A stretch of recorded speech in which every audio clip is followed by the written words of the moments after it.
طبقہ تبا تابعین اور دیگر مقتدمین کے آئمہ طریقت حصہ 2۔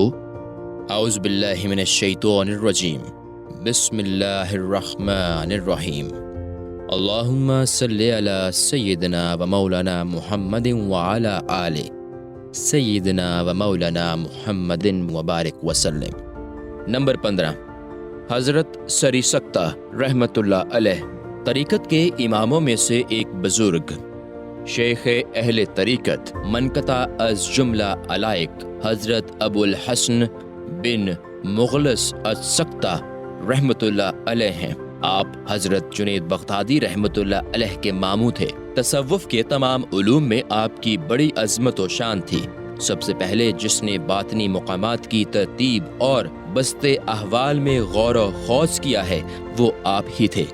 عراق کے بکثرت مشائخ آپ کے مرید تھے۔ آپ نے حضرت حبیب رائی کو دیکھا اور ان کی صحبت پائی اور حضرت معروف کرخی رحمۃ اللہ علیہ کے مرید ہوئے۔ آپ بغداد کے بازار میں سخت یعنی کباڑ فروشی کرتے تھے۔ کسی وجہ سے جب بغداد کا یہ بازار جل گیا تو لوگوں نے خبر دی کہ آپ کی دکان بھی جل گئی ہے۔ آپ نے فرمایا، میں اس کے فکر سے آزاد ہو گیا۔ جب لوگوں نے دیکھا کہ ان کی دکان محفوظ ہے اور اس کے ارد گرد کی تمام دکانیں جل گئی ہیں تو آپ کو اس کی خبر دی۔ آپ دکان پر تشریف لائے، اسے سلامت دیکھ کر اس کا تمام مال و اسباب فقراء میں تقسیم کر دیا اور تصوف کی راہ اختیار کر لی۔ لوگوں نے جب ابتدائے حال کی بابت دریافت کیا تو آپ نے فرمایا، ایک دن حضرت حبیب رائی رحمۃ اللہ علیہ میری دکان کے آگے سے گزرے تو میں نے روٹی کا ٹکڑا انہیں دیا جس طرح تمام فقیروں کو دیا جاتا ہے۔ انہوں نے مجھے دعا دی کہ خیرک اللہ، یعنی اللہ تجھے خیر کی توفیق دے۔ جب سے میرے کان نے یہ دعا سنی ہے میں دنیاوی مال سے بیزار ہو گیا اور اس سے نجات پانے کی تدبیر کرنے لگا۔ آپ یہ دعا بکثرت مانگا کرتے تھے، خدایا جب کبھی تو مجھے کسی چیز کا عذاب دینا چاہے تو مجھے حجاب کی ذلت کا عذاب نہ دینا، اس لیے کہ جب میں حجاب میں نہ ہوں گا تو تیرا عذاب و بلا میرے لیے تیرے ذکر و مشاہدے کا ذریعہ آسان ہو جائے گا، اور جب میں حجاب میں ہوں گا تو اس حجاب کی ذلت میں تیری یہ نعمتیں ہی مجھے ہلاک کر دیں گی۔ معلوم ہوا کہ جو بلا مشاہدے کی حالت میں واقع ہوتی ہے وہ بلا نہیں ہوتی، لیکن وہ نعمت جو حجاب کی حالت میں ہو وہ ابتلا ہے۔ دوزخ میں حجاب سے بڑھ کر کوئی عذاب شدید و سخت تر نہ ہوگا، کیونکہ اگر دوزخ میں دوزخی اللہ تعالیٰ کے مشاہدے اور مکاشفہ میں ہوں تو گناہ گار مسلمان جنت کو ہرگز یاد نہ کرتے، اس لیے کہ دیدار الہی جسموں میں خوشی و مسرت کی ایسی لہر دوڑا دیتا ہے کہ جسم پر بلا و عذاب کا ہوش ہی نہیں رہتا۔ اور جنت میں کشف و مشاہدہ الہی سے بڑھ کر کوئی نعمت نہیں ہے، کیونکہ جنت کی تمام نعمتیں بلکہ اس سے مزید 100 گنا نعمتیں میسر ہوں، لیکن حق تعالیٰ کے مشاہدے سے حجاب میں ہوں تو یہ ان کے دلوں کے لیے موجب ہلاکت ہے۔ لہٰذا اللہ تعالیٰ کی عادت کریمہ ہے کہ وہ اپنے دوستوں اور محبوبوں کے دلوں کو ہر حال میں بینا رکھتا ہے تاکہ وہ تمام بشری مشقت و ریاضت کو برداشت کر سکیں۔ ایسی حالت میں یقیناً ان کی دعا یہی ہونی چاہیے کہ تیرے حجاب کے مقابلہ میں ہر قسم کا عذاب پیارا ہے۔ جب تک ہمارے دلوں پر تیرا جمال ظاہر و منکشف ہے بلا و ابتلا کا کوئی اندیشہ نہیں، واللہ عالم۔ نمبر 16، حضرت شفیق بن ابراہیم ازدی رحمۃ اللہ علیہ طریقت کے اماموں میں سے ایک بزرگ، سر فہرست اہل بلا و بلوہ، مایہ زہد و تقوی، حضرت ابو علی شفیق بن ابراہیم ازدی رحمۃ اللہ علیہ ہیں۔ آپ صوفیہ کرام کے مقتدا اور رہنما اور جملہ علوم شریعہ کے عالم اور حقیقت و معرفت کے دانا تھے۔ علم تصوف میں آپ کی تصانیف بکثرت ہیں۔ حضرت ابراہیم بن ادہم رحمۃ اللہ علیہ کی صحبت میں رہے، بکثرت مشائخ اعظام سے ملاقات کی اور ان کی مجالس میں حاضر رہے۔ آپ کا ارشاد ہے کہ اللہ تعالیٰ نے اپنے فرما برداروں کی موت کو بھی زندگی قرار دی ہے اور نافرمانوں کی زندگی کو مردہ قرار دیا ہے، یعنی متی اگرچہ مردہ ہو مگر زندہ ہے، کیونکہ فرشتے ان کی اطاعت پر قیامت تک آفرین کہتے رہتے ہیں اور ان کا اجر و ثواب بڑھتا رہتا ہے۔ معلوم ہوا کہ وہ موت کی فنا کے بعد بھی بقا کے ساتھ وہ باقی ہیں اور اجر و ثواب لیتے رہیں گے۔ ایک بوڑھا شخص آپ کے پاس آیا اور اس نے کہا، اے شیخ، میں بہت گناہگار ہوں، توبہ کے قصد سے حاضر ہوا ہوں۔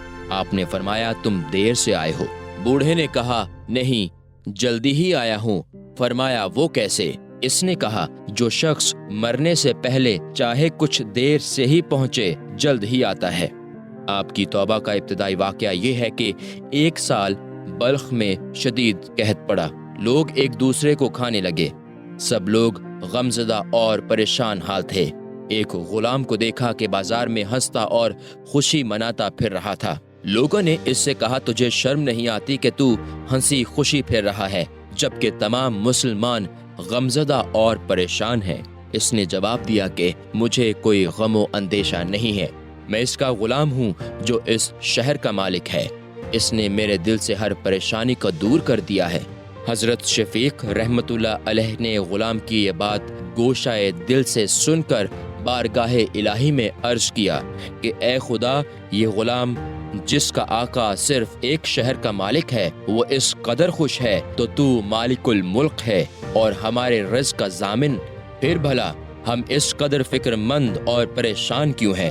اس خیال کے آتے ہی آپ نے دنیاوی مشاغل سے منہ موڑ لیا اور راہ حق میں لگ گئے۔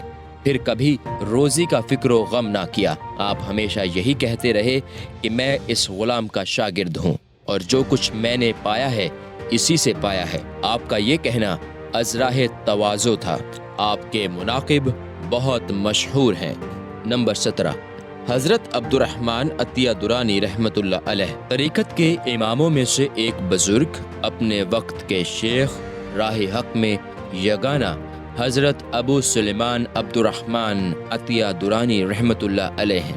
آپ صوفیاء کے محبوب، ان کے دلوں کے پھول تھے۔ آپ نے شدید ریاضت و مجاہدے کیے، علم وقت کے عالم، آفات نفس اور اس کی گھاتوں کی معرفت سے باخبر تھے۔ سلوک میں آپ کے اقوال لطیف ہیں۔ آپ نے دلوں کی حفاظت اور اعضاء کی نگہداشت کے بارے میں بہت کچھ بیان فرمایا ہے۔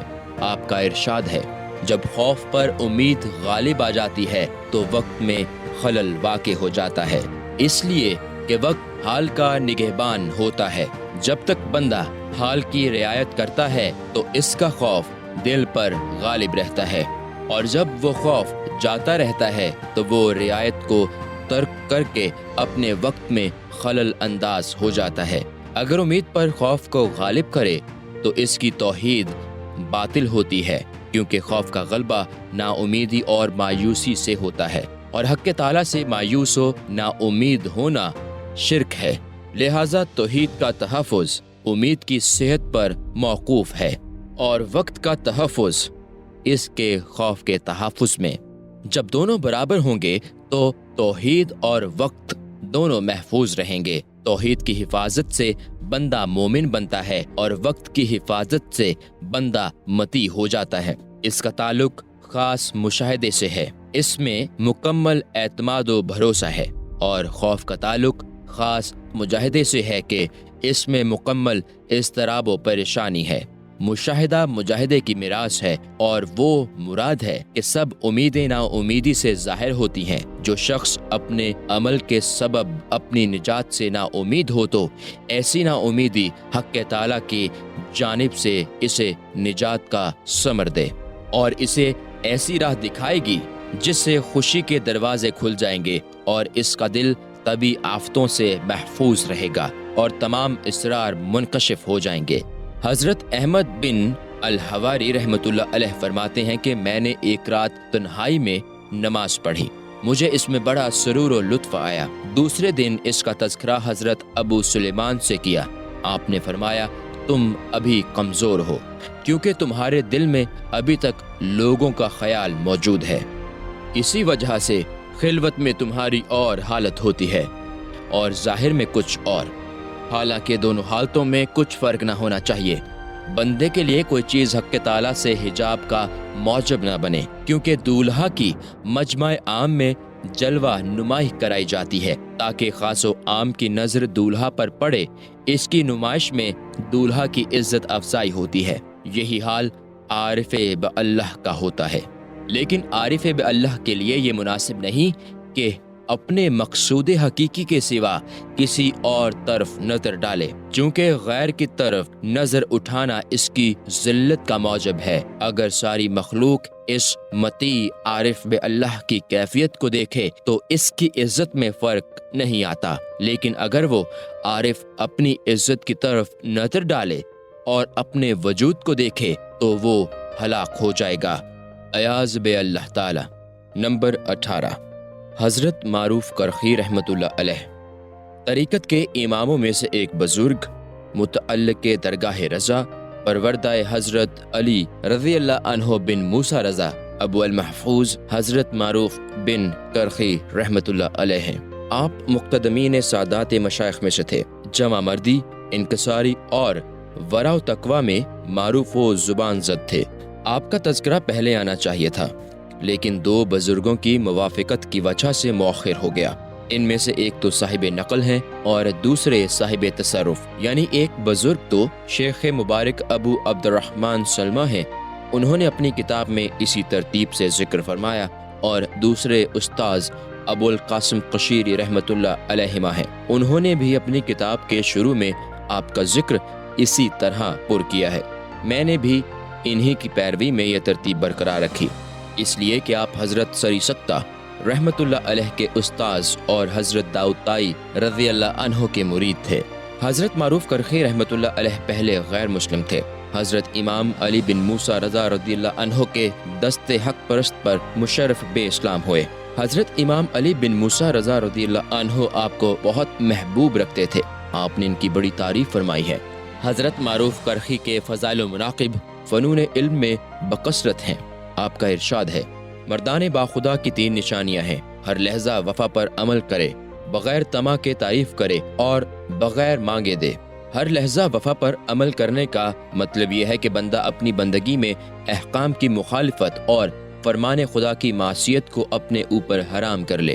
بغیر طمع کے تعریف کرنا یہ ہے کہ جس کسی کی بھلائی نہ دیکھی ہو پھر بھی اس کی تعریف کرے، اور بغیر مانگے دینا یہ ہے کہ جب مال ہو تو اس کی تقسیم میں کوتاہی نہ کرے، اسے جب کسی کی احتیاج معلوم ہو جائے تو اسے سوال کرنے کی ذلت کا موقع نہ دے۔ یہ اخلاق اگرچہ ہر مسلمان میں ہونے چاہیے، لیکن لوگ ان خوبیوں سے ناآشنا اور بیگانہ ہیں۔ یہ تینوں صفتیں اللہ تعالیٰ کی ہیں اور وہ اپنے بندوں کے ساتھ ایسا ہی کرتا ہے، اس لیے کہ اس کی یہ صفات حقیقی ہیں۔ اللہ تعالیٰ دوستی کے ساتھ فیاضی میں کمی نہیں کرتا، خواہ بندہ وفا کرنے میں کتنا ہی ناحق شناس ہو۔ اللہ تعالیٰ کی وفا کی نشانی یہ ہے کہ اللہ تعالیٰ ازل میں اپنے بندوں کو قبل اس کے کہ ان سے کوئی عمل خیر ہو مخاطب فرماتا ہے اور انہیں یاد فرماتا ہے، اور آج دنیا میں ان کے افعال کے باوجود انہیں نظر انداز نہیں کرتا، اور مدح بلا جود تو اس کے سوا کوئی کر ہی نہیں سکتا، کیونکہ وہ کسی بندے کے فعل کا محتاج نہیں، اس کے باوجود بندے کے قلیل حمد و ثنا پر اس کی تعریف کرتا ہے۔ یہی حال عطائے بے سوال کا ہے، اس کے سوا کوئی ایسا کر ہی نہیں سکتا، اس لیے کہ وہ کریم ہے اور ہر ایک کے حال کا واقف و علیم ہے، اور ہر ایک کے مقصد کو بغیر سوال کے پورا کرتا ہے۔ لہٰذا اللہ تعالیٰ اپنے کسی بندے کو معزز و مکرم کرنا چاہتا ہے تو اسے بزرگی عنایت فرماتا ہے اور اپنے قرب خاص سے نوازتا ہے، اور اپنی تینوں مذکورہ صفات کو استعمال فرماتا ہے۔ جو بندہ اپنی مقدور بھر ان صفات و اخلاق کے ساتھ سلوک کرتا ہے، اصلاح تصوف میں اسے فتوت یعنی جواں مرد کہا جاتا ہے، اور جواں مردوں کی فہرست میں اس کا نام درج کیا جاتا ہے۔ یہ تینوں صفتیں حضرت ابراہیم خلیل اللہ علیہ السلام میں بدرجہ اتم موجود تھیں، مزید تفصیل انشاءاللہ آگے آئے گی۔ نمبر 19، حضرت حاتم بن اسم رحمت اللہ علیہ۔ طریقت کے اماموں میں سے ایک بزرگ، زین عباد، جمال اوتاد، حضرت ابو عبد الرحمن حاتم بن عنوان الاسم رحمت اللہ علیہ ہیں۔ آپ بلخ کے برگزیدہ مشائخ اور خراسان کے اکابر میں سے ہیں۔ آپ حضرت شفیق رحمت اللہ علیہ کے مرید تھے اور حضرت احمد خضرویہ رحمت اللہ علیہ کے استاد تھے۔ ابتدا سے انتہا تک ایک قدم صدق و طریقت کے خلاف نہ رکھا۔ حضرت جنید بغدادی رحمۃ اللہ علیہ فرماتے ہیں کہ ہمارے زمانے کے صدیق حضرت حاتم الاسم تھے۔ رویت الہی، آفاق نفس اور رعونت طبع کے دقائق میں آپ کا کلام بہت عرفہ ہے۔ علم تصوف میں آپ کی بکثرت تصانیف ہیں۔ آپ کا ارشاد ہے، 3 قسم کی شہوتیں یعنی نفسانی خواہشات ہیں۔ ایک شہوت کھانے کی ہے، دوسری شہوت گفتگو کی ہے اور تیسری شہوت نظر یعنی آنکھ کی۔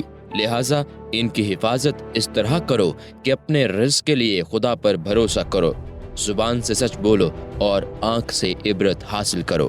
جس نے خوراک میں توکل کیا وہ لذت طعام کے فتنہ سے محفوظ رہا، اور جس نے زبان کو سچائی کا عادی بنا لیا وہ زبان کے فتنہ سے محفوظ رہا، اور جس نے آنکھ سے درست کام لیا وہ نظر کے فتنہ سے دور رہا۔ توکل کی اصل و حقیقت صدق و اخلاص ہے، اس لیے کہ جب ہر معاملہ میں صدق و اخلاق سے کام لے گا اور خدا کی روزی رسانی پر اعتماد رکھے گا اور زبان کو عبادت میں اور نظر کو اس کی معرفت میں مشغول رکھے گا، تو بندہ جو کھائے گا اور پیے گا وہ درستی کے ساتھ ہوگا، اور جو بات کرے گا وہ بھلائی کے ساتھ ہوگی۔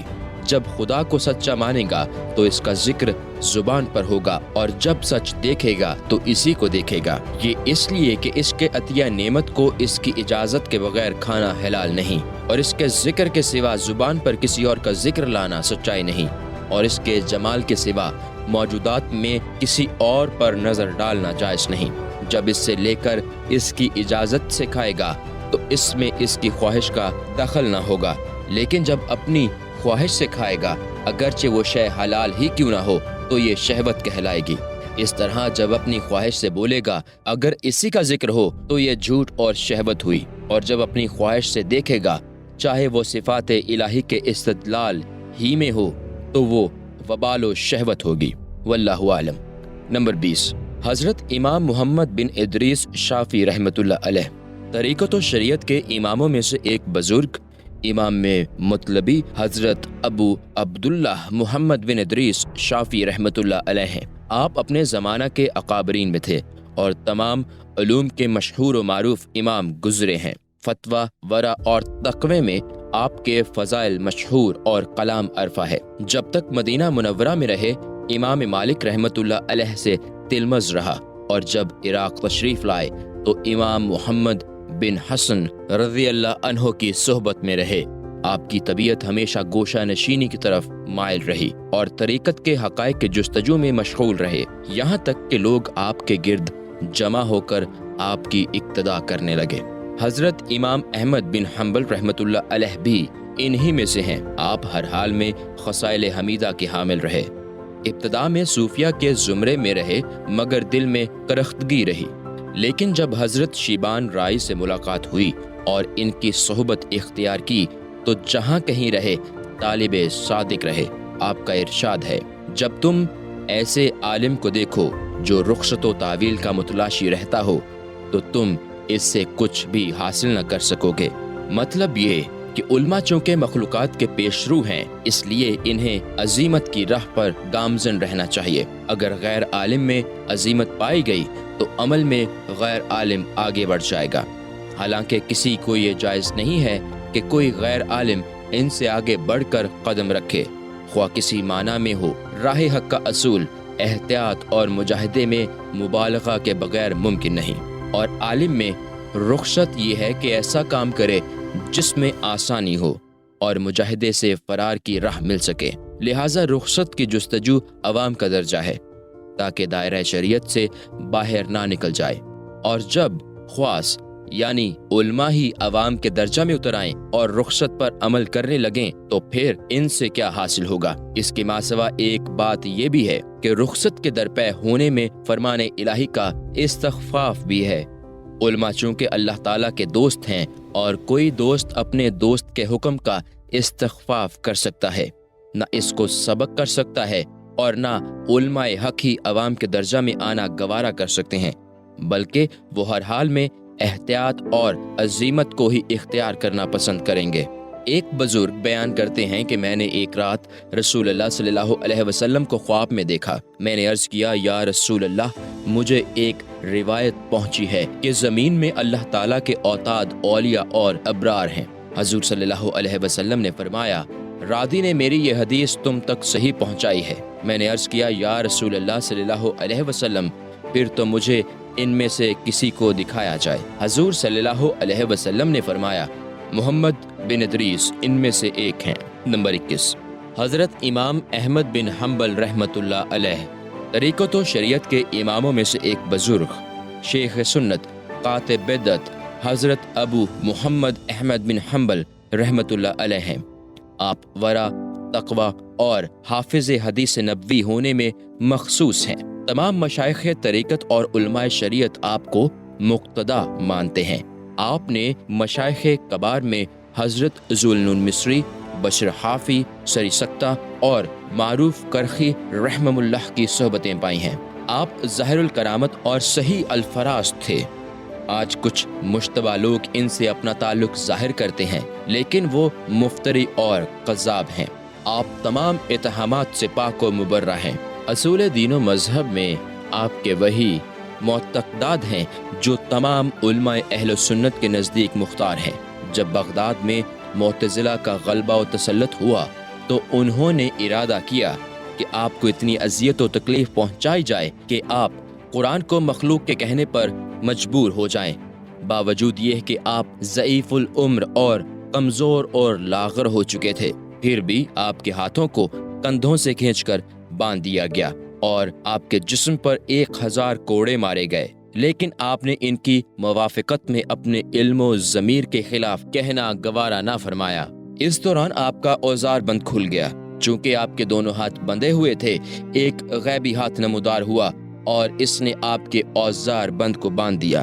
جب ان لوگوں نے آپ کی حقانیت کی یہ دلیل دیکھی تو آپ کو چھوڑ دیا۔ انہی کوڑوں کے زخموں کے نتیجہ میں آپ کا انتقال ہوا۔ آخر وقت میں آپ سے کچھ لوگوں نے دریافت کیا کہ ان لوگوں کے بارے میں کیا خیال ہے جنہوں نے آپ پر کوڑے برسائے۔ آپ نے فرمایا، میں کیا کہہ سکتا ہوں بجز اس کے کہ انہوں نے خدا کی راہ میں اس گمان پر کوڑے مارے ہیں کہ معاذ اللہ میں باطل پر ہوں اور وہ حق پر ہیں۔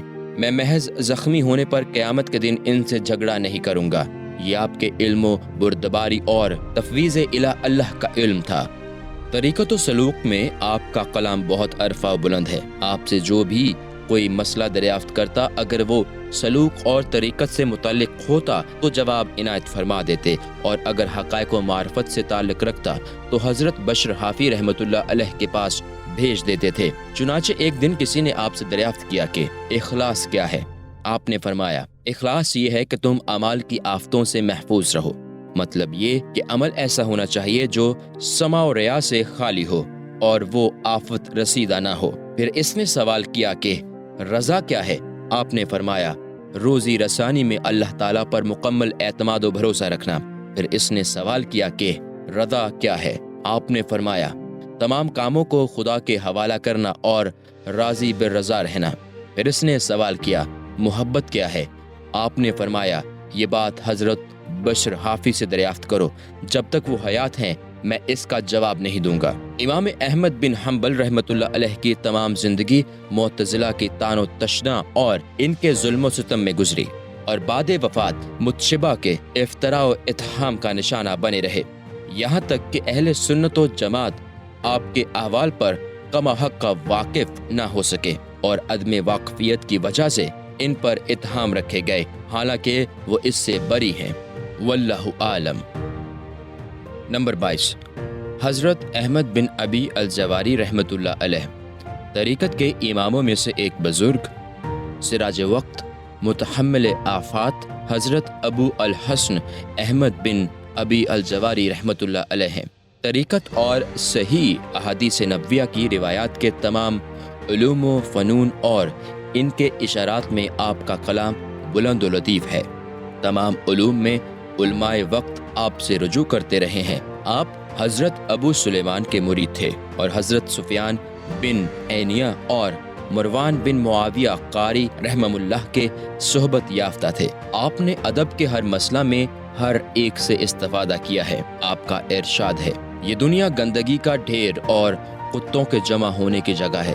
وہ شخص کتے سے بھی کمتر ہے جو اس پر جم کر بیٹھ جائے، کیونکہ کتا اس ڈھیر سے اپنی حاجت پوری کر کے چلا جاتا ہے، لیکن دنیا سے محبت کرنے والا اس سے کبھی جدا نہیں ہوتا اور نہ کسی حالت میں اسے چھوڑتا ہے۔ آپ کا یہ ارشاد اس بات کی دلیل ہے کہ آپ دنیا پرستوں سے کنارہ کش رہتے تھے۔ اہل طریقت کے لیے دنیا میں آزردہ رہنا موجب مسرت و انبساط ہے۔ آپ نے ابتدا میں تحصیل علم کیا اور درجہ امامت تک پہنچے، پھر اپنی کتابوں کو اٹھا کر دریا برد کرایا اور فرمایا، اے خدا تو بذات خود دلیل ہے۔ مدلول کے پا لینے کے بعد دلیل ہی میں مشغول رہنا محال ہے، کیونکہ دلیل تو اس وقت تک کام دیتی ہے جب تک سالک حصول مقصد کی راہ میں ہوتا ہے۔ حصول مقصد کے بعد دلیل کی کیا حاجت ہے؟ اس کے بعد فرماتے ہیں، مجھے وصول الہ اللہ ہو گیا ہے، اب میں دلیل کے جھنجھٹ سے آزاد ہو گیا۔ اس کے بعد راہ سے چمٹے رہنا محض مشغولیت ہے، اب فراغت ہی فراغت ہے۔ فراغت و شغل کے اصول میں ایک قاعدہ اور ایک نسبت ہے، اور یہ دونوں بندے کی صفتیں ہیں، اور فعل و وصل اور عنایت حق اور اس کا ازلی ارادہ بندے کے لیے یہ خیر خواہی ہے جو شغل و فراغت کے دوران بندے کو حاصل نہیں ہوتا، کیونکہ خدا کا وصل بندے کی کرامت اور اس کی عزت افزائی ہے، اور اس سے جدائی اس کی اہانت و تذلیل ہے۔ اس کے صفات کا تغیر جائز نہیں ہے۔ حضرت سیدنا داتا گنج بخش رحمت اللہ علیہ فرماتے ہیں کہ اس ارشاد میں لفظ وصول سے ان بزرگ کی مراد وصول راہ حق ہے، اس لیے کہ طریقت کی کتابوں میں اس کی تعبیر راہ حق سے بھی کی گئی ہے۔ جب راہ واضح ہو گئی تو عبادت یعنی دلیل منقطع ہو جاتی ہے۔ چونکہ دلیل و عبارت کی اب چنداں حاجت باقی نہیں رہتی، عبارت کی تو اس وقت تک ضرورت رہتی ہے جب تک کہ مقصود مخفی ہو، اور جب مشاہدہ حاصل ہو گیا تو عبارت کی احتیاج مفقود ہو گئی۔ جب معرفت کی صحت میں زبانیں گنگ ہیں تو کتابوں کی عبارتیں بدرجہ اولا بیکار ہیں۔ ان کے سوا دیگر بعض مشائخ نے بھی اسی طرح کتابوں کو ضائع کیا ہے، جیسے شیخ المشائخ ابو سعید فضل اللہ بن محمد محیمینی وغیرہ، اور کچھ ایسے بھی رسمی نقال ہیں جنہوں نے اپنی جہالت کے باوجود ان آزاد شیوخ کی تقلید کی ہے۔ بلا شبہ ان مقصد آزاد بزرگوں نے انقطاع علائق، ترک التفات اور ما سوائے اللہ سے دل کو فروغ کر کے کمال حاصل کیا۔ ان کی یہ کیفیت شکر کی حالت کی ہے۔ مبتدی اور نو آموز آدمی کو ایسا نہیں چاہیے، کیونکہ متمکن یعنی مقام رفیع پر فائز ہونے والے کے لیے جب دونوں جہان حجاب نہیں بنتے تو کاغذ کے پرزے اس کے لیے کیا حجاب بنیں گے۔ جب دل ہی علائق سے جدا ہو گیا تو کاغذ کے پرزے کی کیا قدر و قیمت ہے۔ لیکن کتابوں کو دریا برد سے ان کی مراد تحقیق معنی سے عبارت کی نفی ہے، جیسا کہ ہم نے بیان کیا کہ لہٰذا سب سے بہتر یہی ہے کہ عبارت کو زبان سے ادا نہ کیا جائے، اس لیے کہ جو کتاب میں مکتوب ہے اور جو عبارت زبان پر جاری ہے، یہ عبارت اس عبارت سے زیادہ بہتر نہیں ہے۔ مجھے تو ایسا معلوم ہوتا ہے کہ حضرت احمد بن ابی الجواری رحمت اللہ علیہ نے اپنے غلبہ حال میں کسی کو اس کے سننے کے قابل نہیں پایا، اور اپنے حال کی وضاحت و تشریح کاغذوں پر تحریر فرمائی۔ جب بہت جمع ہو گئے اور کسی کو اس کا اہل نہ پایا تو اس کو منتشر کرنے کے لیے دریا برد کر دیا اور فرمایا، نعمت دلیل انت۔ لیکن ان کا یہ فرمانا کہ مدلول کے پا لینے کے بعد دلیل میں ہی مشغول رہنا محال ہے، تو یہ قول بھی متحمل ہے۔ ممکن ہے ان کے پاس بکثرت کتابیں جمع ہو گئی ہوں اور وہ کتابیں ان کو اور ادو و وظائف سے باز رکھتی ہوں، تو انہوں نے اس شغل کو اپنے سامنے سے ہٹا دیا۔ اس طرح دل کی فراغت چاہی ہو تاکہ عبارت کو چھوڑ کر اس کے معنی کی طرف رجوع ہو جائیں۔ واللہ عالم بالصواب۔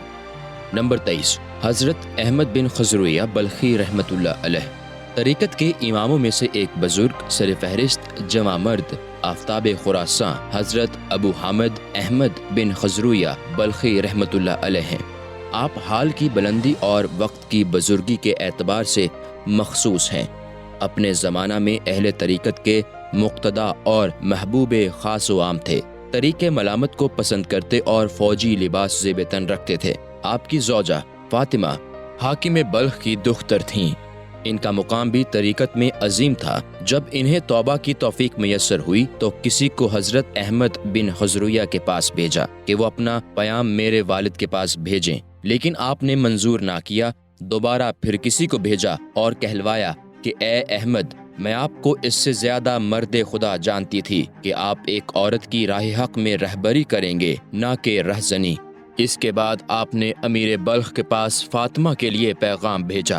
اس نے اسے برکت جان کر قبول کر لیا اور فاطمہ ان کی زوجیت میں آ گئیں، اور فاطمہ نے دنیاوی مشاغل ترک کر کے حضرت احمد بن خزرویہ کے ساتھ گوشہ نشینی اختیار کر لی۔ آپ اکثر باجزید بسطامی رحمۃ اللہ علیہ سے ملاقات کرنے جایا کرتے تھے اور فاطمہ بھی ان کے ساتھ جایا کرتی تھیں۔ پہلی مرتبہ جب فاطمہ اپنے شوہر کے ساتھ حضرت باجزید رحمۃ اللہ علیہ سے ملنے کے لیے گئیں تو چہرے سے نقاب اٹھا کر گستاخانہ کلام شروع کر دیا۔ احمد رحمۃ اللہ علیہ نے اس حرکت پر بڑا تعجب کیا اور طیش میں آ کر کہا، اے فاطمہ، حضرت باجزید کے ساتھ یہ کیسی گستاخی ہے؟ تمہاری اس بد اخلاقی کی وجہ مجھے معلوم ہونی چاہیے۔ فاطمہ نے کہا، اس کی وجہ یہ ہے کہ آپ میری طبیعت کے محرم ہیں اور حضرت باجزید میری طریقت کے محرم ہیں۔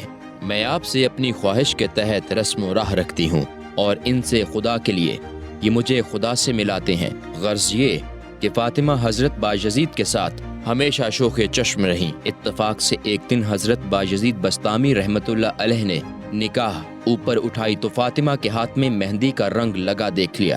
حضرت باجزید نے کہا، تم نے اپنے ہاتھوں میں مہندی کیوں لگا رکھی ہے؟ فاطمہ نے کہا، اے باجزید، جب تک تم نے میرے ہاتھوں کو اور اس کی مہندی کو نہ دیکھا تھا تو مجھے تم سے خوشی تھی۔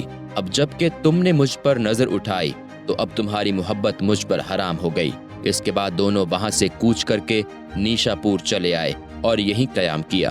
نیشا پور کے مشائخ اور عام لوگ حضرت احمد سے بہت خوش ہوئے۔ حضرت یحییٰ بن معاذ رازی رحمۃ اللہ علیہ بلخ جاتے ہوئے نیشا پور آئے تو حضرت احمد نے ان کی دعوت کا ارادہ کیا اور اس سلسلہ میں اپنی زوجہ فاطمہ سے مشورہ کیا کہ کیا کیا سامان ہونا چاہیے۔ انہوں نے کہا، اتنی گائیں، اتنی بھیڑیں، اتنی شمیں، اتنا عطر، اتنا سامان اور ان کے علاوہ اتنے گدھے بھی ذبح کرنے کے لیے منگوا لیں۔ حضرت احمد رحمۃ اللہ علیہ نے پوچھا، اس سامان کے ساتھ گدھوں کی کیا ضرورت؟ فاطمہ نے کہا، جب کوئی کریم کسی کریم کے یہاں مہمان ہوتا ہے تو محلے کے کتے بھی آ جاتے ہیں، انہیں بھی کھانا کھلانا چاہیے۔ فاطمہ کی انہی خوبیوں کی وجہ سے حضرت باجزید رحمۃ اللہ علیہ نے فرمایا کہ جو خواہش رکھتا ہے کہ کسی مرد خدا کو نسوانی لباس میں ملبوس دیکھے، اسے چاہیے کہ وہ فاطمہ کو دیکھے۔ حضرت ابو حفص حداد رحمۃ اللہ علیہ فرماتے ہیں کہ اگر احمد بن خزرویہ نہ ہوتے تو جمع مردی ظاہر نہ ہوتی۔ حضرت احمد بن خزرویہ رحمۃ اللہ علیہ کا کلام بلند اور انفاس مہذب ہیں۔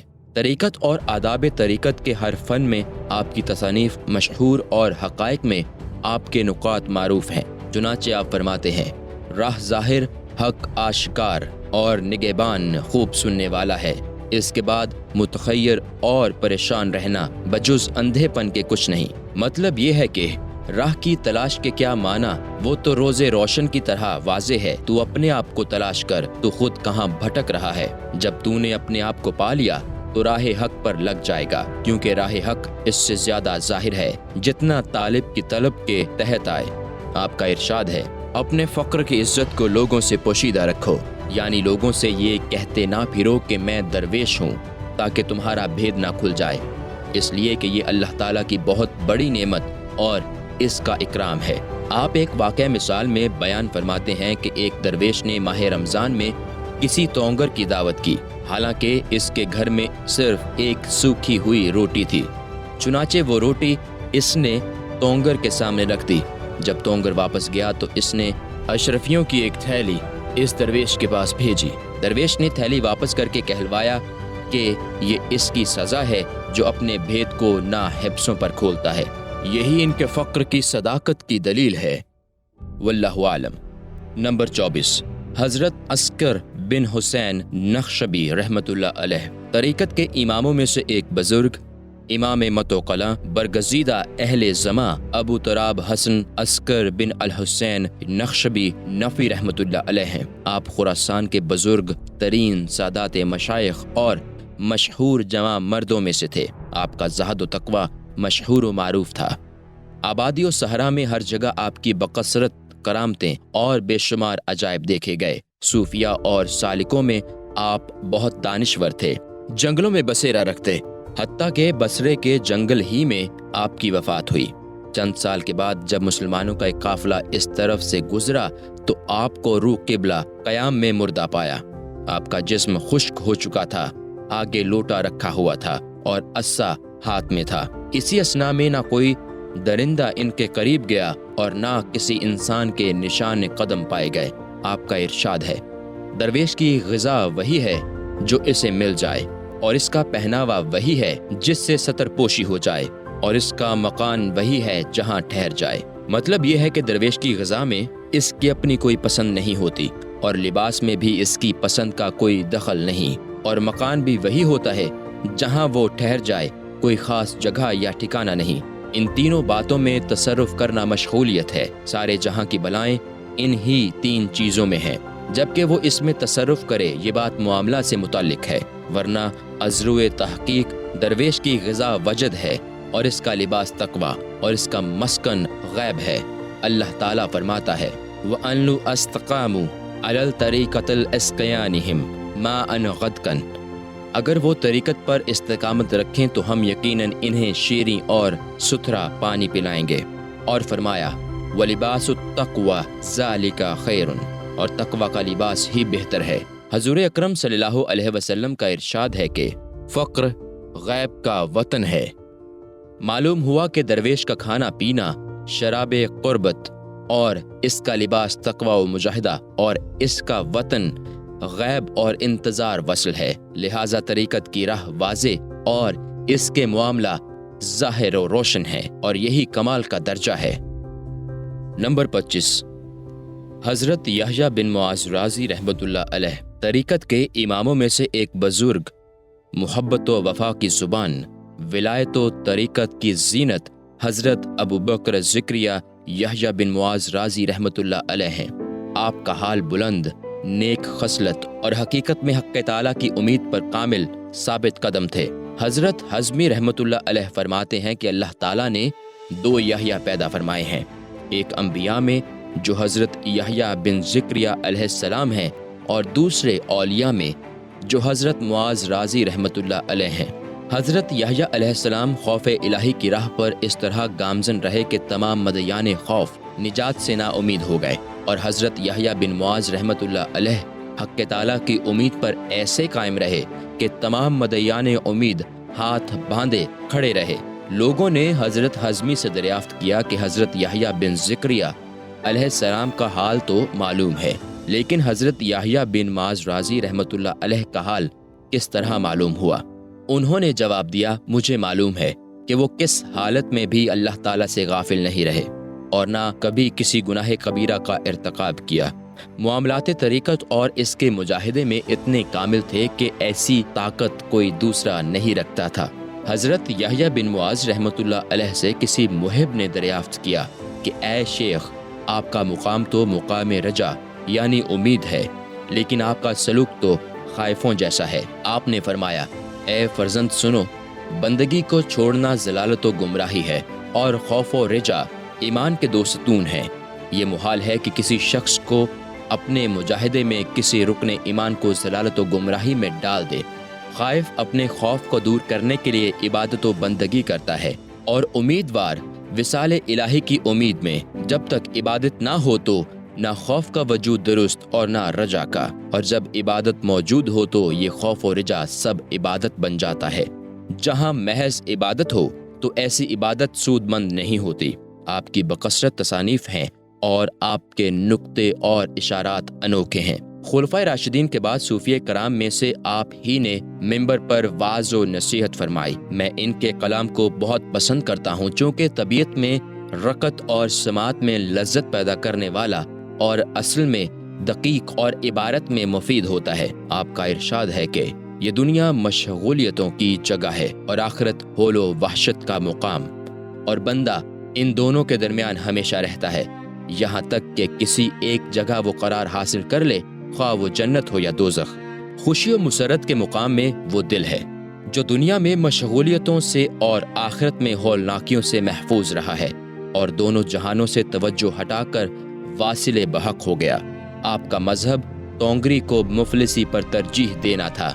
جب شہر میں آپ پر بار قرض زیادہ ہو گیا تو خراسان کا قصد فرمایا، اور جب بلخ پہنچے تو وہاں کے لوگوں نے آپ کو روک لیا تاکہ کچھ عرصہ واعظ و نصیحت فرمائیں۔ وہاں کے لوگوں نے 1,00,000 کی تھیلی پیش کی۔ آپ وہ تھیلی لے کر بار قرض اتارنے کے لیے شہرے کی طرف واپس ہوئے۔ راستہ میں ڈاکو نے ڈاکہ ڈال کر تمام روپیہ چھین لیا۔ آپ خالی ہاتھ نیشا پور آ گئے۔ وہیں آپ نے وفات پائی۔ آپ ہر حال میں صاحب عزت اور وجہ وبا وقار تھے، واللہ عالم۔ نمبر 26، حضرت عمر بن سالم حدادی نشاپوری رحمۃ اللہ علیہ، اماموں میں سے ایک بزرگ، خراسان کے شیخ المشائخ، زمین و زمان کے نادر حضرت ابو حفص عمر بن سالم حدادی رحمۃ اللہ علیہ ہیں۔ آپ صوفیاء کے بزرگ و سردار اور تمام مشائخ کے ممدوح تھے۔ حضرت ابو عبداللہ دینوری کی صحبت یافتہ اور حضرت احمد خضرویہ کے رفیق تھے۔ کرمان سے شاہ شجاع آپ کی زیارت کے لیے حاضر ہوا تھا۔ آپ جب بغداد میں وہاں کے مشائخ سے ملاقات کرنے تشریف لائے تو عربی زبان سے ناواقف تھے، اس لیے مریدوں کے واسطے سے گفتگو کی، مگر خیال کیا کہ یہ بڑے عیب کی بات ہے کہ خراسان کے شیخ المشائخ کے لیے ترجمان کی ضرورت ہو۔ چنانچہ جب آپ مسجد شیونیر میں پہنچے تو بغداد کے تمام مشائخ کو ملاقات کی دعوت دی اور ان سے عربی میں فصیح گفتگو فرمائی، یہاں تک کہ تمام مشائخ آپ کی فصاحت پر ششدر آ گئے۔ بغداد کے مشائخ نے آپ سے سوال کیا کہ جمع مردی کیا ہے؟ آپ نے فرمایا بہتر ہے کہ پہلے آپ میں سے کوئی صاحب اپنی رائے ظاہر فرمائے۔ چنانچہ حضرت جنید بغدادی رحمۃ اللہ علیہ نے فرمایا میرے نزدیک جمع مردی یہ ہے کہ جو عمل کیا جائے اسے نہ خود دیکھے اور نہ اس کو اپنی طرف منسوب کرے۔ اس پر حضرت ابو حفص رحمۃ اللہ علیہ نے فرمایا شیخ نے نہایت عمدہ بات فرمائی ہے، لیکن میرے نزدیک جمع مردی یہ ہے کہ خود تو دوسروں کے ساتھ انصاف کرنے میں کوتاہی نہ کرے، مگر دوسروں سے اپنے لیے انصاف کا خواہاں نہ ہو۔ یہ سن کر حضرت جنید بغدادی رحمۃ اللہ علیہ نے فرمایا اے میرے ہمراہیو، اٹھو، یقیناً ابو حفص آدم اور ان کی اولاد پر باسی لے گئے ہیں۔ آپ کی ابتدائے توبہ کا واقعہ بہت ہی عجیب ہے۔ عالم شباب میں ایک لونڈی پر آپ فریفتہ ہو گئے۔ ہر چند منانے کی تدبیریں کی مگر کوئی تدبیر کارگر نہ ہوئی۔ لوگوں نے بتایا کہ نیشا پور میں ایک یہودی رہتا ہے جو سحر و عمل کے ذریعہ اس کام کو آسان کر سکتا ہے۔ ابو حفص اس کے پاس پہنچے اور اسے اپنا حال بیان کیا۔ یہودی نے کہا اے ابو حفص، تمہیں 40 دن نماز چھوڑنی ہوگی اور اس اثنا میں نہ تو زبان دل پر خدا کا نام لانا ہوگا اور نہ نیکی کا کوئی کام۔ اگر اس پر راضی ہو تو میں جنتر منتر پڑھتا ہوں تاکہ تمہاری مراد بر آئے۔ حضرت ابو حفص نے یہودی کی یہ شرط مان لی اور 40 دن اس طرح گزار دیے۔ یہودی نے اپنا سحر و عمل کیا لیکن ان کی مراد بر نہ آئی۔ یہودی کہنے لگا غالباً تم نے شرط پوری نہیں کی، ضرور تم سے کوئی خلاف ورزی ہوئی ہے اور نیکی کا کوئی کام کیا ہے، ذرا سوچ کر بتاؤ۔ ابو حفص نے کہا میں نے کوئی نیکی نہیں کی اور نہ بظاہر و باطن میں نے کوئی عمل خیر کیا، البتہ ایک دن میں نے راستہ میں پتھر پڑا دیکھا، اس خیال سے اسے پاؤں سے ہٹا دیا کہ کسی کو ٹھوکر نہ لگ جائے۔ اس پر یہودی کہنے لگا افسوس ہے تم پر کہ تم نے 40 دن تک اس کے حکم کی نافرمانی کی اور اسے فراموش کیے رکھا، لیکن خدا نے تیرے ایک عمل کو بھی ضائع نہیں جانے دیا۔ یہ سن کر حضرت ابو حفص رحمۃ اللہ علیہ نے صدق دل سے توبہ کی اور وہ یہودی بھی اسی وقت مسلمان ہو گیا۔ حضرت ابو حفص آہنگری کا پیشہ کرتے تھے۔ جب بیاورد پہنچے تو حضرت ابو عبداللہ باوردی سے ملاقات کی اور ان سے بیعت کی۔ جب نیشا پور واپس آئے تو ایک دن بازار میں ایک نابینا کو قرآن کریم کی تلاوت کرتے دیکھا۔ آپ اپنی دکان میں بیٹھے سنتے رہے۔ ان پر اتنی محویت اور وجد کی کیفیت طاری ہو گئی کہ بے خودی میں بغیر دستے پناہ کے بھٹی سے گرم و سرخ لوہا ہاتھ ڈال کر نکال لیا۔ شاگردوں نے استاد کی یہ محویت و استغراق دیکھا تو ان کے ہوش اڑ گئے۔ جب آپ کا استغراق ختم ہوا تو اس پیشہ کو چھوڑ دیا، پھر کبھی دکان پر نہیں گئے؟ آپ نے فرمایا، میں نے ایک مرتبہ اپنے پیشہ کو چھوڑ کر دوبارہ اسے اختیار کیا، لیکن پھر اس پیشہ نے مجھے چھوڑ دیا۔ اس کے بعد میں پھر کبھی ادھر متوجہ نہ ہوا۔ بندے کو جو ہنر اور دستکاری سے حاصل ہو، اس کے کرنے سے بہتر ہے کہ اسے چھوڑ دیا جائے، کیونکہ تمام اکتسابات آفتوں کے محل ہیں۔ قابل قدر اور لائق اعتنا تو وہ چیز ہے جو غیب سے بلا تکلف آئے، اور جس جگہ بھی بندے کا دخل و اختیار شامل ہوگا وہاں اس سے حقیقت کے لطائف زائل ہو جائیں گے۔ اس لیے بندہ پر کسی کام کے کرنے یا نہ کرنے کا از خود اختیار نہیں ہے، کیونکہ عطا و زوال اللہ تعالیٰ کی طرف سے ہے اور اسی کی تقدیر سے ہے۔ جب عطا ہوتی ہے تو اس کی طرف سے لینا بھی ہوتا ہے، اور جب زوال ہوتا ہے تو اس کی طرف سے ترک بھی ہے۔ جب ایسی حالت ہو جائے تو اس کی قدر و قیمت ہوتی ہے، کیونکہ از خود و ترک کا قیام اسی کی طرف سے ہے، نہ یہ کہ بندہ اپنی کوشش سے نفع یا دفع کرتا ہے۔ معلوم ہوا کہ اگر مزید 1000 برس قبول حق کی کوشش کرے تو یہ ممکن نہیں کہ ایک لمحہ کے لیے بھی حق تعالیٰ قبولیت کا شرف دے دے، اس لیے کہ اس کی قبولیت تو ازل سے مقرر ہے اور دائمی مسرت پہلے ہی شامل ہے۔ بندے کے لیے تو بجز خلوص کے کوئی راہ رکھی ہی نہیں، اس لیے وہی بندہ صاحب عزت ہے جو عالم اسباب کی نسبت کو چھوڑ کر مسبب الاسباب سے لو لگائے گا۔ نمبر 27، حضرت حمدون بن احمد بن قصار رحمۃ اللہ علیہ، طریقت کے اماموں میں سے ایک بزرگ، طبقہ ملامتیہ کے سردار، گرفتار بلا و ملامت، حضرت ابو صالح حمدون بن احمد بن عمار القصار رحمۃ اللہ علیہ ہیں۔ آپ مشائخ مقتدمین میں متورع اور علم فقہ میں بدرجہ عتم عالم تھے۔ حضرت امام سوری رحمۃ اللہ علیہ کے مذہب کے متبع اور طریقت میں حضرت ابو تراب نقشبی کے مرید تھے۔ آپ علی نصر آبادی کے خاندان سے تھے۔ سلوک کے ہر معاملہ میں آپ کے اشارات اور مجاہدے کی تمام اقسام میں آپ کے اشارات موجود ہیں۔ چونکہ آپ کا علمی مرتبہ بہت بلند تھا، اس لیے نیشاپور کے تمام اکابرین آپ کے رشد و ہدایت کے منتظر رہتے، لیکن آپ سب کو یہی جواب دیتے کہ ابھی میرا دل دنیا اور حصول مرتبت سے خالی نہیں ہوا۔ اس حال میں میرا واعظ فرمانا سود مند نہ ہوگا اور نہ دلوں پر اثر انداز ہوگا۔ جو بات دلوں پر اثر نہ کرے اس میں علم کا استخفاف اور شریعت کا استہزاء ہے۔ واعظ کرنا اس پر واجب ہے جس کی خاموشی دین میں خلل انداز نہ ہو، اور جب کچھ کہے تو خلل دور ہو جائے۔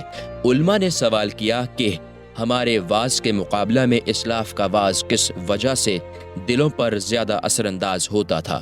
فرمایا، اس کی وجہ یہ ہے کہ اسلاف اسلام کی بہتری، لوگوں کی نجات اور اللہ تعالیٰ کی خوشنودی کے لیے واعظ کہتے ہیں، اور ہم اپنی ذات کی عزت، دنیا اور مقبول خلائق ہونے کے لیے واعظ کرتے ہیں۔ لہٰذا جو شخص رضائے الہی کے لیے بات کرتا ہے، اس کی زبان سے حق بات نکلتی ہے اور اس میں دبدبہ و جلال ہوتا ہے کہ شرپسندوں کے دل بھی متاثر ہو جاتے ہیں، اور جو شخص اپنی ذات کو سامنے رکھ کر بات کرتا ہے اس میں رسوائی اور ذلت کے سوا کچھ بھی نہیں ہے۔ ایسی باتوں سے لوگوں کو کوئی فائدہ نہیں پہنچتا، اس کے کہنے سے نہ کہنا ہی بہتر ہے، کیونکہ وہ حقانیت سے خالی بات ہوتی ہے۔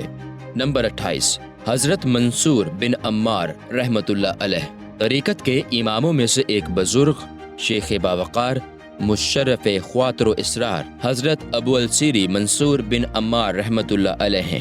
آپ درجہ و مرتبہ کے اعتبار سے مشائخ کبار میں سے ہیں۔ عراق کے اقابر میں سے آپ مقبول اہل خراسان تھے۔ پند و نصائح میں حسن کلام اور نقطہ رسی تھی۔ ہر علم و فن میں واعظ فرماتے اور درایت و روایت اور احکام و معاملات کی گتھیاں سلجھاتے تھے۔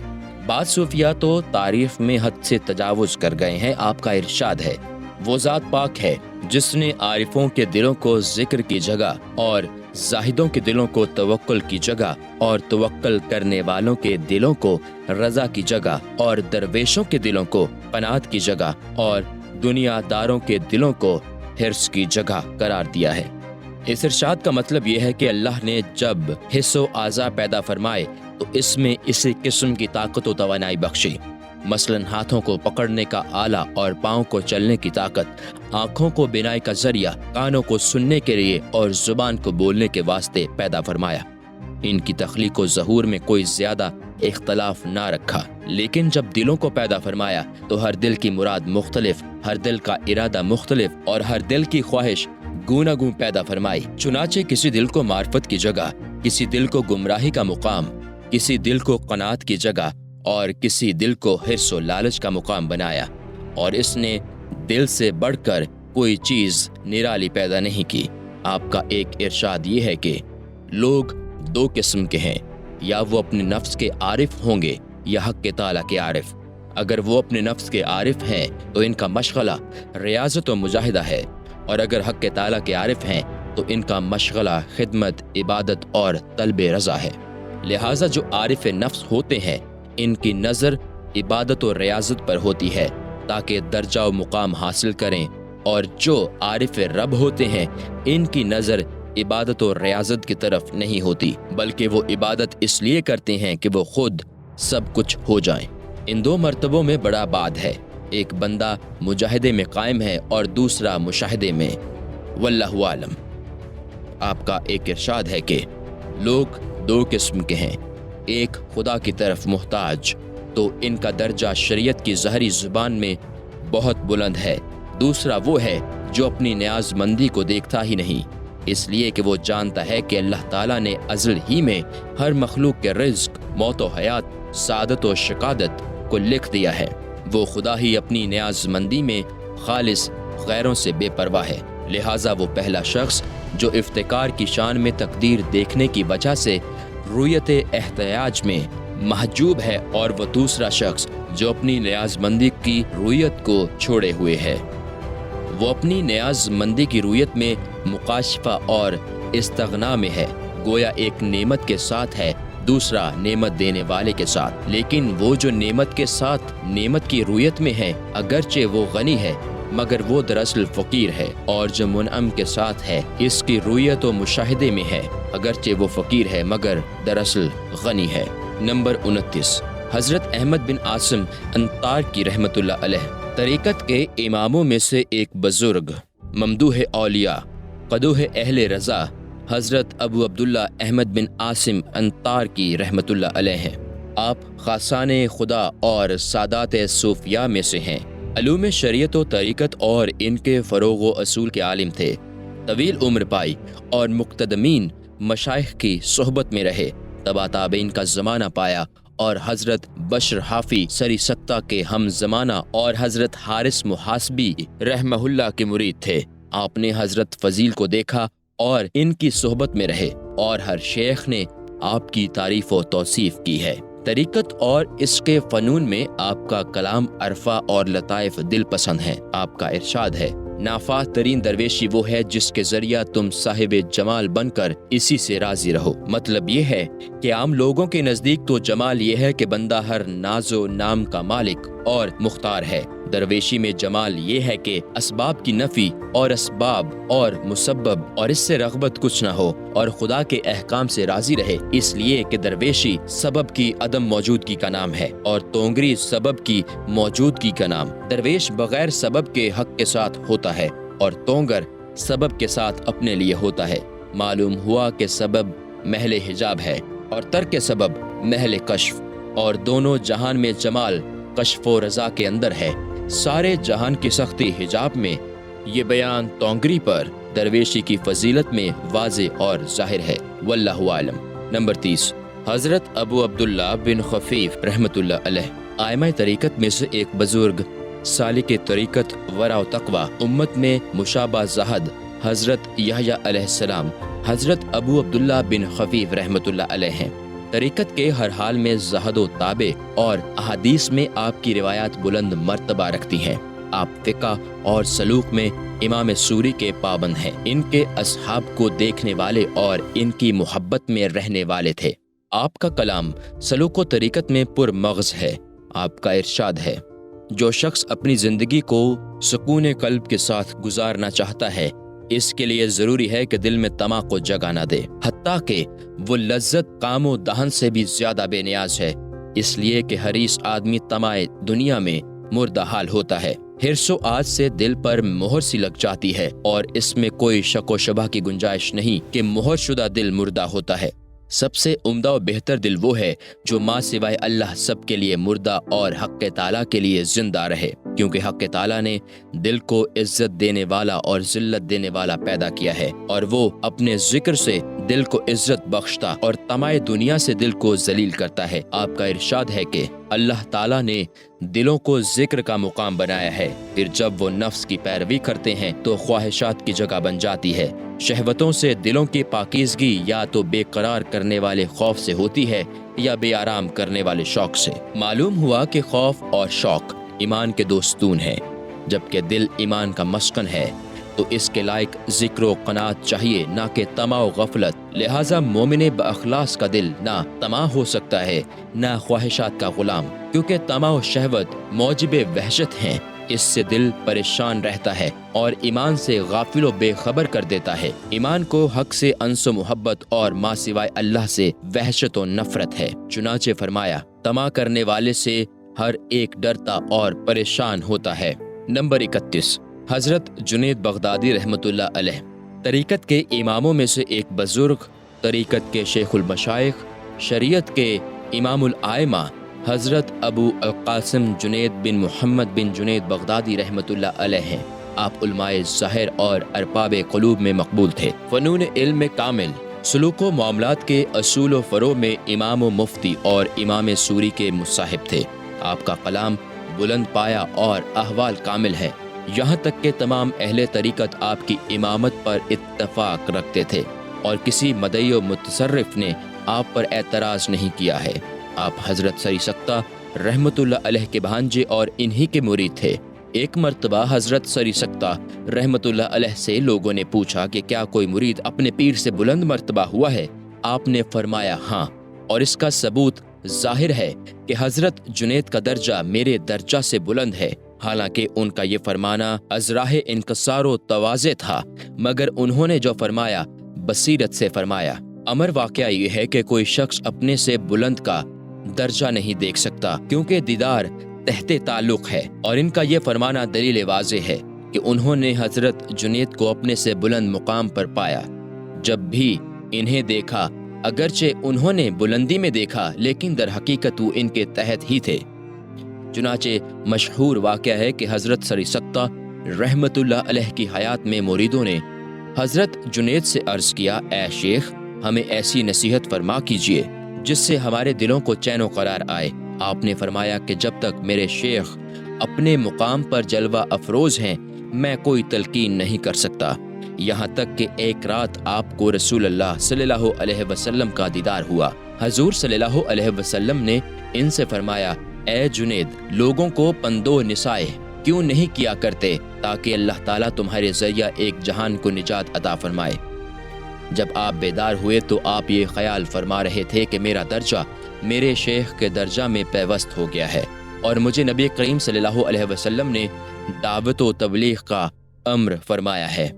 جب صبح ہوئی تو حضرت سری سکتہ رحمت اللہ علیہ نے ایک مرید کو بھیجا کہ جب جنید نماز فجر کا سلام پھیریں تو ان سے کہنا، تم نے مریدوں کے کہنے سے تعلیم و تبلیغ نہ کی اور نہ مشائخ بغداد کی سفارش قبول کی، سب کی درخواستوں کو رد کرتے رہے، میرا پیغام بھی پہنچا، جب بھی تبلیغ شروع نہیں کی۔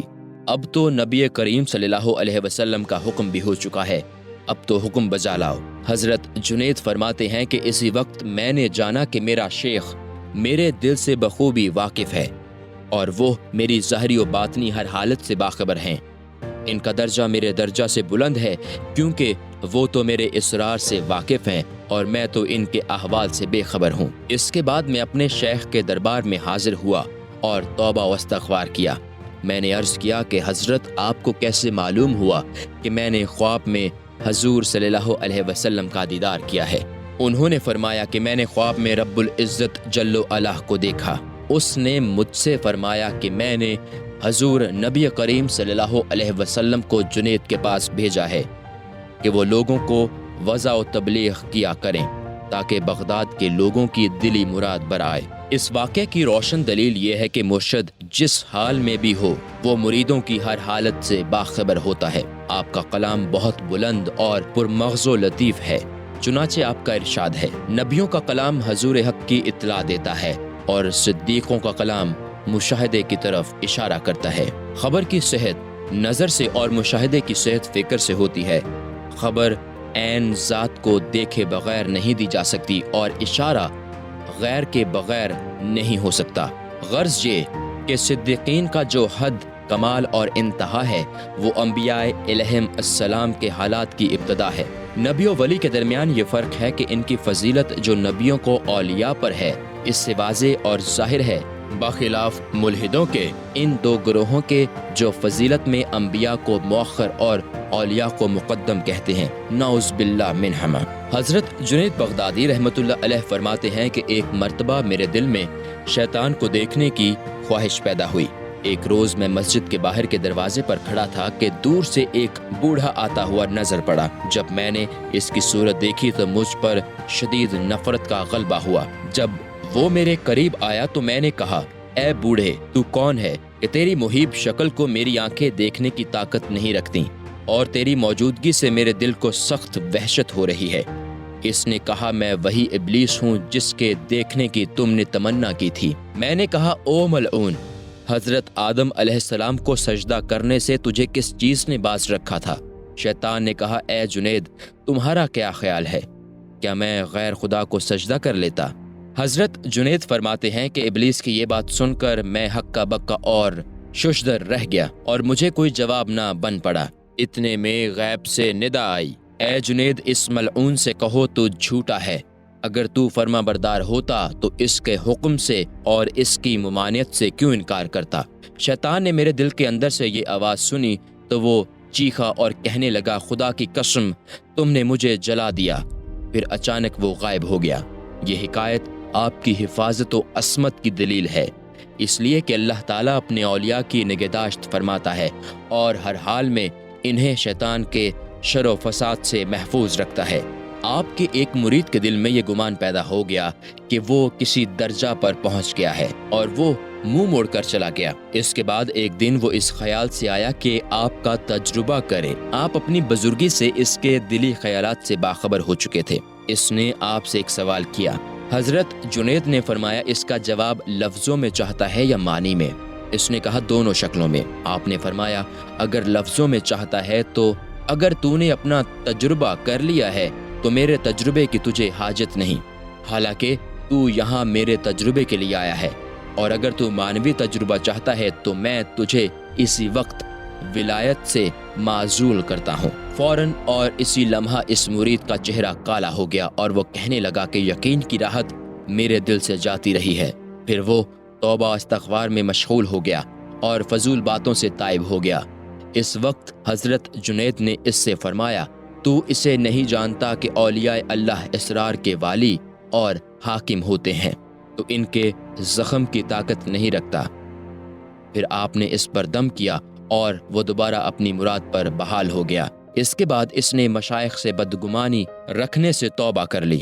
نمبر 32، حضرت ابو الحسن احمد بن محمد نوری رحمۃ اللہ علیہ طریقت کے اماموں میں ایک بزرگ، شیخ المشائخ، شریعت کے امام الائمہ، بادشاہ اہل تصوف، بری از آفت تکلف، حضرت ابو الحسن احمد بن محمد خراسانی نوری رحمۃ اللہ علیہ ہیں، جو تصوف کے معاملات میں عمدہ کلمات میں ظاہر تر اور مجاہدوں میں واضح تر تھے۔ تصوف میں آپ کا اپنا ایک خاص مشرب ہے۔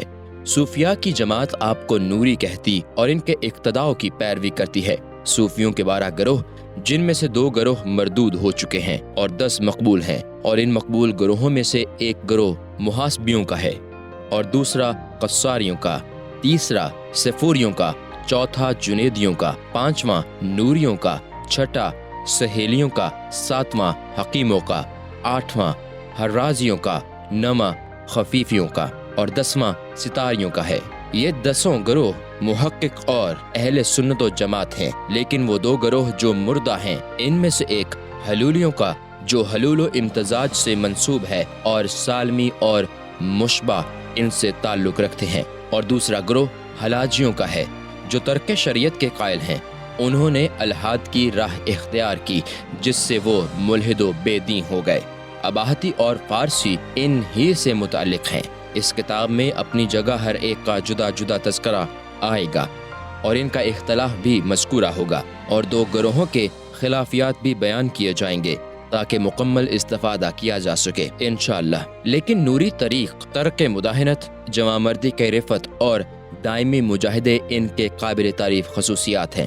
حضرت ابو الحسن نوری رحمۃ اللہ علیہ فرماتے ہیں کہ میں حضرت جنید بغدادی رحمۃ اللہ علیہ کی خدمت میں حاضر ہوا تو انہیں مسند صدارت پر تشریف فرما دیکھ کر میں نے کہا، اے ابو القاسم، آپ نے ان سے حق کو چھپایا تو انہوں نے آپ کو مسند صدارت پر بٹھایا، اور میں نے ان کو نصیحت کی تو انہوں نے مجھ پر پتھر پھینکے۔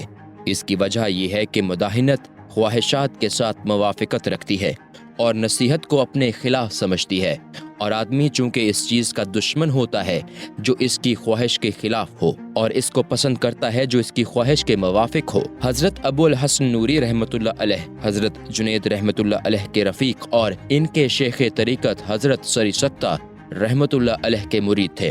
حضرت نوری نے بکثرت مشائخ سے ملاقات کی اور ان کی صحبت میں رہے، اور حضرت احمد بن ابی الجواری رحمۃ اللہ علیہ سے بھی ملے ہیں۔ طریقت و تصوف میں آپ کے اشارات لطیف اور پسندیدہ ہیں، اور فنون علم میں آپ کے نکات بہت بلند ہیں۔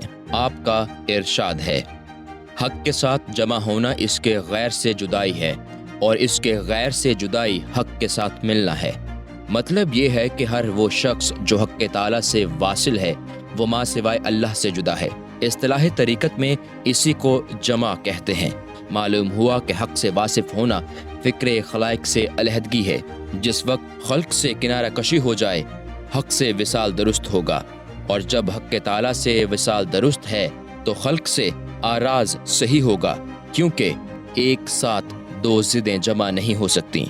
حکایت: ایک مرتبہ حضرت ابو الحسن نوری رحمۃ اللہ علیہ نے 3 شبانہ روز اپنے گھر میں کھڑے ہو کر شور مچایا۔ لوگوں نے حضرت جنید بغدادی سے جا کر حال بیان کیا۔ آپ اٹھ کر فوراً تشریف لائے اور فرمایا، اے ابو الحسن، اگر تم جانتے ہو کہ اس شور و غل میں کچھ بھلائی ہے تو بتاؤ، میں بھی شور و غل کروں، اور اگر تم جانتے ہو کہ اس میں کوئی فائدہ نہیں تو دل کو رضائے الہی کے حوالہ کر دینا چاہیے تاکہ تمہارا دل خوش و خرم رہے۔ چنانچہ حضرت نوری اس سے باز آ گئے اور کہنے لگے، اے ابو القاسم، آپ کیسے اچھے ہمارے استاد و رہنما ہیں۔ آپ کا ارشاد ہے، ہمارے زمانہ میں 2 چیزیں بہت پیاری ہیں، ایک وہ جو اپنے علم سے کام لے، دوسرا وہ عارف جو حقیقت کو بیان کرے۔ مطلب یہ ہے کہ ہمارے زمانہ میں علم و معرفت دونوں عزیز ہیں، اس لیے بے عمل علم بجائے خود جہالت و نادانی ہے، اور بغیر حقیقت کے معرفت ناشناسی ہے۔ آپ نے اپنے زمانہ کے حالات اور نشانیاں بیان فرمائی ہیں، ورنہ آپ خود اپنے تمام اوقات میں عزیز ہوئے ہیں اور آج بھی عزیز ہیں۔ جو شخص عالم اور عارف کی جستجو میں سرگرداں رہتا ہے وہ اپنے حال میں پریشان رہتا ہے، وہ کبھی عالم و عارف کو نہ پا سکے گا، حالانکہ اسے اپنی ذات میں تلاش کرنا چاہیے تاکہ اسے سارا جہان عالم و عارف نظر آئے، اور خود کو حوالہ خدا کر دے تاکہ جہان کو عارف نظر آئے، کیونکہ عالم و عارف بہت پیارا اور عزیز ہوتا ہے، اور عزیز و محبوب دشواری سے حاصل ہوتا ہے۔ جس چیز کا ادراک دشوار ہو اس کے حاصل کرنے میں وقت کی آزاد ہے۔ خود اپنے میں علم و معرفت کو حاصل کرنا چاہیے اور اپنے ہی اندر علم و حقیقت کے چشمے جاری کرنے چاہیے۔ آپ کا ارشاد ہے، جو شخص ہر چیز کو خدا کی طرف سے جانتا ہے اور سمجھتا ہے وہ ہر شے کو دیکھ کر اس کی طرف متوجہ ہوتا ہے، اس لیے کہ ملک اور ملک دونوں کا قیام مالک کے ساتھ ہوتا ہے، لہٰذا تسکین خاطر خالق کائنات کو دیکھنے سے ہی حاصل ہوتی ہے، نہ کہ پیدا شدہ اشیاء کو دیکھنے سے، کیونکہ اگر اشیاء کو افعال کی علت بنائے گا تو غم و فکر میں مبتلا ہو جائے گا اور کسی شے کی طرف اس کا متوجہ ہونا شرک ہوگا، اور اگر اشیاء کو فعل کا سبب قرار دے گا تو سبب از خود قائم نہیں ہوتا بلکہ اس کا قیام مسبب کے ساتھ ہوتا ہے، اور جب وہ مسبب الاسباب کی طرف متوجہ ہو گیا تو وہ غیر میں مشغول ہونے کی بجائے نجات پائے گا۔ واللہ عالم۔ نمبر 33 حضرت سعید بن اسماعیل ہیری رحمتullah علیہ، طریقت کے اماموں میں سے ایک بزرگ، پیشوائے سلف، یادگار صلحہ حضرت ابو عثمان سعید بن اسماعیل ہیری رحمتullah علیہ ہیں۔ آپ مقتدمین میں بزرگ تر اور اپنے زمانہ میں منفرد تھے۔ اولیاء اللہ کے دلوں میں آپ کی بڑی قدر و منزلت تھی۔ ابتدا میں حضرت یحییٰ بن معاذ کی صحبت میں رہے، پھر شاہ شجاع کرمانی کی صحبت میں عرصہ تک رہے۔ بعد ازاں حضرت ابو حفص کی زیارت کے لیے نیشا پور آ گئے اور ان کی صحبت میں رہے اور تمام عمر وہیں گزاری۔ آپ خود اپنی سرگزشت بیان کرتے ہوئے فرماتے ہیں کہ بچپن ہی سے میرا دل حقیقت کی طلب میں لگا ہوا تھا اور اہل ظاہر سے میرا دل متنفر تھا۔ میرا دل جانتا تھا کہ عام لوگ جس ظاہری حالت میں ہیں یقیناً اس کے سوا کوئی باطنی حالت ضرور ہوگی، یہاں تک کہ میں بالغ ہو گیا۔ ایک دن میں حضرت یحییٰ بن معاذ رحمتullah علیہ کی مجلس میں پہنچا تو وہاں میں نے باطنی حقیقت اور مقصود کا چشمہ بہتا ہوا دیکھا۔ میں نے ان کی صحبت اختیار کر لی، حتیٰ کہ ایک جماعت شاہ شجاع کرمانی کے پاس سے ان کی صحبت میں آئی۔ لوگوں نے ان کی باتیں مجھے سنائیں تو میرا دل ان کی زیارت کے لیے بےتاب ہو گیا۔ پھر میں نے کرمان جانے کا عزم کیا۔ میں نے بڑی کوشش کی کہ کسی طرح شاہ شجاع کی صحت میسر آ جائے، مگر انہوں نے مجھے اجازت نہ دی اور فرمایا چونکہ تم مقام رجا کے پروردہ اور صحبت یافتہ ہو اور تم نے حضرت یحییٰ کی صحبت اٹھائی ہے جو کہ مقام رجا پر فائز ہیں، اس لیے جسے مشرب رجا مل جائے وہ طریقت پر گامزن نہیں رہ سکتا، کیونکہ رجا کی تقلید سے کاہلی اور سستی آ جاتی ہے۔ لیکن میں نے بہت منت و سماجت کی اور 20 دن ڈیوڑی پر پڑا رہا، تب کہیں جا کر قدم بوسی کی اجازت ملی۔ ایک عرصہ تک ان کی صحبت میں رہا۔ وہ مرد غیور تھے، یہاں تک کہ انہوں نے حضرت ابو حفص کی زیارت کے لیے نیشا پور کا ارادہ کیا تو میں بھی ان کے ہمراہ ہو گیا۔ جب ہم حضرت ابو حفص کے پاس پہنچے تو شاہ شجاع قبا زیبدن کیے ہوئے تھے۔ حضرت ابو حفص نے جب انہیں دیکھا تو تعظیم کے لیے کھڑے ہو گئے اور استقبال کے لیے دوڑے اور فرمایا، جسے میں گدڑی میں دیکھنا چاہتا تھا وہ قبا میں ملبوس ہے۔ وہ عرصہ دراز تک وہاں رہے اور میری تمام کوششیں حضرت ابو حفص کی صحبت میں حصول اسرار میں صرف ہوئیں، لیکن شاہ کا دبدبہ اور ان کی خدمت کا التزام مجھے مانے رہا۔ مگر حضرت ابو حفص میری دلی خواہش کو بھی ملاحظہ فرما رہے تھے اور میں دل میں اللہ تعالیٰ سے دعائیں کرتا تھا کہ مجھے حضرت ابو حفص کی صحبت اس طرح میسر آئے کہ شاہ شجاع آزردہ خاطر نہ ہو۔ غرض یہ کہ جب شاہ نے واپسی کا قصد کیا تو میں نے بھی ان کی ہمسری کے لیے سفری لباس پہن لیا، حالانکہ میرا دل حضرت ابو حفص کا گرویدہ ہو چکا تھا۔ اس وقت حضرت ابو حفص نے شاہ سے فرمایا، اس فرزند کو خوش دلی کے ساتھ یہاں چھوڑ دو تو میرے لیے باعث مسرت ہوگا۔ شاہ نے میری طرف رخ کیا، پھر فرمایا، شیخ کی خواہش کو قبول کرو۔ بالآخر شاہ چلے گئے اور میں وہیں رہ گیا۔ میں نے حضرت ابو حفص کی صحبت میں بڑے عجائب و غرائب دیکھے۔ مجھ پر ان کی بڑی شفقت تھی۔ اللہ تعالیٰ نے حضرت ابو عثمان کو 3 بزرگوں کی صحبت میں 3 منزلوں سے گزارا اور وہ 3 منازل خود ان کے اشارات میں موجود ہیں، یعنی مقام رجا یحییٰ کی صحبت میں، مقام غیرت شاہ شجاع کی صحبت میں اور مقام شفقت حضرت ابو حفص رحمہ اللہ کی صحبت میں۔ طریقت میں یہ جائز ہے کہ مزید 5 یا 6 یا اس سے زائد شیخوں کی صحبت میں رہ کر کوئی خاص منزل حاصل کرے اور شیخ اور اس کی صحبت اسے کسی خاص مقام کا کشف کرائے، لیکن سب سے بہتر یہ خصلت ہے کہ مرید اپنے مقام سے کسی شیخ کو ملوث نہ کرے اور اس مقام میں ان کی نہایت کو ظاہر نہ کرے، بلکہ یوں کہے کہ ان کی صحبت میں میرا اتنا حصہ تھا، ان کا مرتبہ تو اس سے بلند تھا، البتہ میرے نصیب میں ان کی صحبت سے اس سے زیادہ حصہ مقدر نہ تھا۔ ایسی روش مقام ادب کے زیادہ نزدیک ہے، اس لیے کہ سالکان حق کو کسی کے مقام و احوال سے سروکار نہیں ہوتا۔ حضرت ابو عثمان رحمۃ اللہ علیہ نے نیشا پور اور خراسان میں تصوف کا اظہار کیا اور حضرت جنید، حضرت رویم، یوسف بن حسین اور محمد بن فضل بلخی رحمہ اللہ کی خدمت میں بھی حاضر رہے۔ مشائخ کے دلوں سے کسی نے اتنا فائدہ نہ اٹھایا ہوگا جتنا حضرت ابو عثمان نے اٹھایا تھا۔ مشائخ اور اہل نیشا پور نے آپ کو منبر پر بٹھایا تاکہ لوگوں کو تصوف کے رموز و نکات سمجھائیں۔ آپ کی کتابیں بلند اور علم طریقت کے فنون میں آپ کی روایتیں وقی ہیں۔ آپ کا ارشاد ہے، اللہ تعالیٰ جسے معرفت سے معزز فرمائے اسے واجب ہے کہ وہ معصیت کے ذریعہ خود کو ذلیل نہ کرے۔ اس ارشاد کا تعلق بندے کے قصب، مجاہدے اور امور حق کی دائمی رعایت سے ہے۔ اگر تم اس راہ پر گامزن ہو جو کہ اس کے لائق ہے تو یاد رکھو کہ حق تعالیٰ جب کسی بندے کو معرفت سے نوازتا ہے تو وہ گناہ میں مبتلا ہو کر خود کو ذلیل نہ بنائے، کیونکہ معرفت حق تعالیٰ کی عطا اور اس کی عنایت ہے اور معصیت بندے کا فعل ہے۔ جسے حق تعالیٰ کی عطا کی عزت مل جاتی ہے اس کے لیے ناممکن ہو جاتا ہے کہ حق تعالیٰ اپنے کسی فعل کے ذریعہ اسے ذلیل کرے، جس طرح کہ حضرت آدم علیہ السلام کو جب اس نے اپنی معرفت سے معزز فرمایا تو پھر اپنے فعل سے انہیں ذلیل نہ فرمایا۔